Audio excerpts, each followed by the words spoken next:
네, 9월 첫째 주 LTC 나눔 포인트를 하도록 하겠습니다. 이 나눔 포인트는 약 40분 정도의 강의를 딱 5분 만에 추려서 순모임을 좀 더 원활하게 하실 수 있도록 핵심만을 추리는 시간인데요. 오늘 에레미야 26장 1절에서부터 15절까지의 말씀을 중심으로 위협에 굴하지 않는 담대한 말씀 선포라는 주제로 우리 나눔 포인트를 시작하도록 하겠습니다. 개괄입니다. 에레미야서는 1장에서부터 25장, 또 26장에서부터 52장까지 이렇게 두 개의 파트로 나눌 수 있는데요. 처음에 이 1장에서부터 25장까지는 하나님께서 예레미야에게 말씀하신 내용입니다. 그래서 에레미야 1장 9절을 보면 하나님께서 에레미야에게 임하셔서 이렇게 말씀하시죠. 보아라, 이제 내가 내 말을 너의 입에 넣어준다. 두 번째 파트는 이제 예레미야가 하나님의 말씀을 선포하는 내용입니다. 그래서 26장에서부터 52장 끝장까지죠. 대표적인 말씀으로는 오늘 26장에 포함되어 있는 12절의 말씀입니다. 여호와께서 나를 보내 이 집과 이 성읍에 대해 너희가 들은 모든 말들을 예언하라고 하셨다. 그러니까 이렇게 극명하게 나눠져 있습니다. 한 가지 특징으로는 이 에레미야서는 사건만 기록된 것이 아니라 예레미야가 이 사건을 경험하면서 느꼈던 일기 같은 내용도 기록되어 있습니다. 그러니까 예레미야가 당시 이 사건을 경험하면서 어떠한 감정을 느꼈는지 우리는 에레미야서를 묵상할 때 알 수 있다는 것이죠. 2절과 3절을 보면 하나님께서는 당신의 말씀을 에레미야에게 어떻게 전하라고 하셨는지 명확하게 가르쳐 주십니다. 2절의 말씀입니다. 여호와가 이렇게 말한다. 여호와의 집들에 서서 여호와의 집에 경배하러 오는 유다의 모든 성읍 사람들에게 내가 너에게 명령하는 모든 말을 한마디도 빠뜨리지 마라. 여러분, 선지자는 하나님의 말씀을 1.1획도 벗어나지 않고 정확하게 빠뜨리지 않고 전하는 사람입니다. 우리가 스피커와 메신저라는 이 두 개의 단어를 헷갈려 할 수 있겠는데요. 현대의 설교자들을 가르쳐서 우리는 스피커라고 합니다.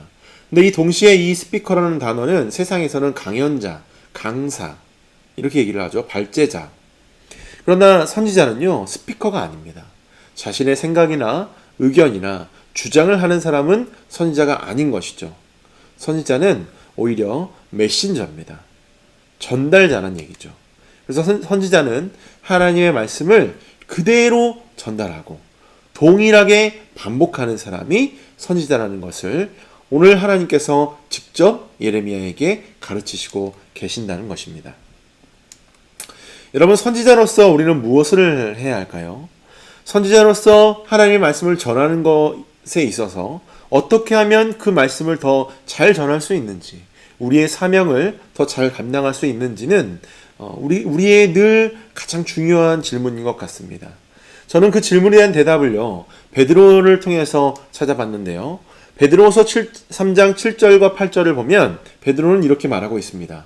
만물의 마지막이 가까이 왔습니다. 그러므로 정신을 차리고 깨어 기도하십시오. 무엇보다도 서로 깊이 사랑하십시오. 사랑은 허다한 죄를 덮습니다. 여러분, 베드로가 마지막 날에 우리에게 가르쳤던 것은 투쟁하라, 전투하라, 다 뒤집어 엎어라가 아니었습니다. 어부였던 베드로, 예수님을 잡으러 온 경비병 마고라는 사람의 귀를 너무나도 화가 나서 그 자리에서 허리춤에 차고 있던 칼을 뽑아 귀를 잘라버린 그런 과격분자가 바로 베드로였는데, 그 베드로가 예수님과 3년을 지내고 십자가를 경험하고 부활을 체험한 뒤에 오순절 성령의 강림을 통해서 완전하게 새롭게 거듭난 그가 이제는 귀를 자르거나 투쟁하거나 전쟁하는 것이 아니라 사랑하는 것을 우리에게 말하고 있다는 것입니다. 그래서 여러분, 선지자, 우리가 왜 예배하고 왜 찬양하고 왜 기도해야 되는지 베드로는 사랑하기 위해서라는 것이죠. 우리 안에 사랑의 마음이 없다면 우리는 기도해야 됩니다. 그리고 내가 영적으로 탁해져 있지는 않은지, 저 사람의 모습이 판단되고 비판되고 정죄함이 올라온다면 내가 사랑을 잃어버린 것은 아닌지 생각해 보아야 된다는 것입니다. 오늘 본문 26장 6절을 보면 실로라는 장소가 나오는데요. 예루살렘 북쪽 32km 지점에 있는 이 실로라는 곳은 원래 안식의 장소라는 뜻을 가지고 있는 단어입니다. 여러분, 하나님의 택한 백성이라도 말씀과 법에 순종하지 않으면 부끄러움과 조롱을 당하게 되는데요. 안식의 집이라고 얘기했던 이 실로를 오늘 본문에서는 저주의 아이콘으로 말하고 있습니다. 그러니까 하나님께서 너희들이 말을 듣지 않으면, 너희가 회개하지 않으면 너희는 실로처럼 저주받을 것이다. 실로처럼 망하게 될 것이다. 라고 얘기하신다는 겁니다. 그래서 이 실로는 도대체 저주의, 원래 안식의 집이라는 장소라는 이 실로가 왜 저주의 아이콘이 됐는가를 살펴보면요. 예루살렘 북쪽 32km 지점에 있고 언약궤 성막이 있었던 곳, 여호수아 때부터 사무엘 시대까지. 그런데 그만큼 이스라엘의 예배 중심지로서 자리하고 있던 이 실로가, 사무엘 선자가 성장했던 그 성장지인 이 실로가 이제는 그 뜻을 잃어버렸습니다. 왜냐하면 블레셋과의 싸움에서 언약궤를 빼앗겨 버렸기 때문이죠. 그래서 블레셋의 신인 다곤이라는 신을 모시는 그 신전에 언약궤가 모셔졌습니다. 그 이후의 사건은 이제 사무엘상을 보면 더 자세히 알 수 있겠지만, 언약궤는 하나님의 십계명이 들어가 있는 아주 거룩한 물건이죠. 그래서 언약궤를 함부로 짚는 자는 그 자리에서 식사합니다. 그만큼 하나님께서 구별되게 사용하신 물건이 언약궤인데, 그 언약궤를 빼앗겠다는 것은요, 그들의 정신을 잃어버린 거예요. 그러니까 그들은 곧 의미가 없는 겁니다. 신이 지긴 거예요. 여호와라는 신이 다곤 신에게 진 겁니다. 결국 이 실로라는 장소는 안식의 장소가 아니라 그 본질을 상실해서 저주의 아이콘, 소망을 잃어버린 것의 상징이 되었다는 것입니다. 선지자 에레미야는 하나님의 메시지를 전하니까 바로 공격을 받는데요. 대표적으로 제사장들과 거짓 선지자들이 합세를 해서 예레미야를 고발합니다. 그래서 11절을 보니까 이렇게 얘기하죠. 이 사람이 죽는 것이 합당하다. 왜냐하면 이 사람은 지금 무엇을 말하냐면, 우리 유다성을 향해서 그 적대적인 감정, 저주를 선포했기 때문에 이 사람은 죽어야 된다라고 대제사장과 거짓 선지자들이 힘을 합쳐서 예레미야를 고발합니다. 여러분, 유다 제사장들과 거짓 선지자들의 고소의 모습이 우리에게 익숙하죠. 왜냐하면 예수님을 고발한 유대 지도자들을 떠올려 보면, 하나님의 편에 서서 정의를 말하고 하나님의 말씀을 전하는 사람들을 싫어하는 이 거짓 선지자들과 잘못된 신앙에 빠진 사람들이 있다는 것을 우리는 익숙하게 알 수 있습니다. 여러분, 예레미야는요, 그렇게 고발당하고 자신의 생명이 위험에 노출되어 있는 상황에서도 담담하게 이 상황을 받아들입니다. 그리고 오히려 당당하게 그들에게 맞서죠.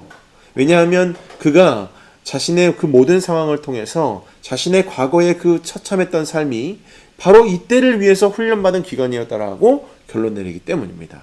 그리고 자신의 생명, 자신의 안위를 이제 온전히 하나님께 맡김을 통해서 그가 담대함을 더욱더 얻었기 때문인 것이죠. 그래서 예레미야는 당당하게 이렇게 얘기합니다. 보라, 내 생명은 너희에게 달려있다. 나를 죽이든 살리든 너희가 좋을 대로 해라. 그런데 거기서 나아가는 것이 아니라 이렇게 담대하게 말합니다. 그러나 너희가 만약 나를 죽인다면 죄가 없는 무고한 사람을 죽였기 때문에 너희가 응당 그 대가를 받을 것이다. 하나님께서 너희를 심판하실 것이다. 이렇게 선언합니다. 여러분, 예레미야가 두려워하는 것은 그들의 고발이 아니었습니다. 세상의 조롱이나 자신의 생명을 위협하는 그 세상이 아니었습니다.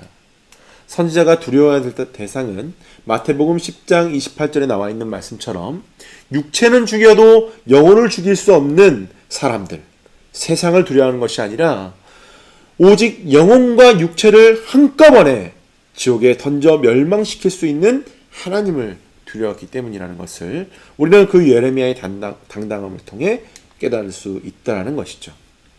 그래서 오늘 이 나눔을 위해서 우리가 함께 질문해 보아야 될 것은요, 세 가지입니다. 첫째로, 우리가 위협 속에서도 전해야 될 하나님의 메시지는 무엇인지 다시 한번 확인하는 시간을 가지셨으면 좋겠습니다.